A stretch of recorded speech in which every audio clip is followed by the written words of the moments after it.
Well, so if you peek inside a company that's not using VirtECS, you'll usually see a company that's using spreadsheets. They're struggling to keep up with the day-to-day scheduling process.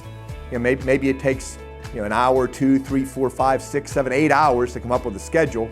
And you're publishing the schedule and the plant's been operating while you've been working on that schedule. You publish it and you've got to kind of reconcile what they've been doing for the last hour or several hours with what you say they should have been doing for those several hours. If you're a company that wants to maximize this quarter's profits, if it's March 1st and your quarter ends March 31st, VirtECS is not for you. You don't really have to invest a long period in our partnerships. You just have to be willing to take baby steps. And after a few baby steps, lo and behold, you find you're getting a lot of value out of VirtECS. So what are the baby steps? Well, be prepared for a discovery project.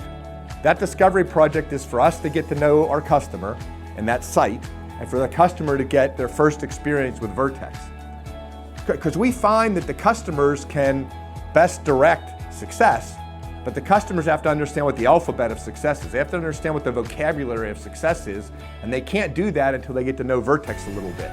So be prepared to start with a discovery project, then an implementation project whose goals are determined in the discovery project, where we get you up to minimum viable capability. And minimum viable capability lets you run your plant successfully, lets you run your plant better than you did before, but it becomes really the beginning of the real partnership, which is on an ongoing basis to get your plant to world class and keep it at world class perpetually.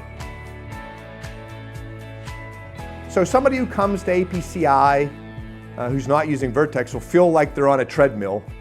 They really want a chance to be able to take a breath. They want to be able to get off that wheel with it turning ever so slowly. Think, get back on the wheel, and then start it back up again, but know exactly how fast they should run and exactly how they should run so they're under control, so that they're masters of their destiny and not being mastered by their destiny.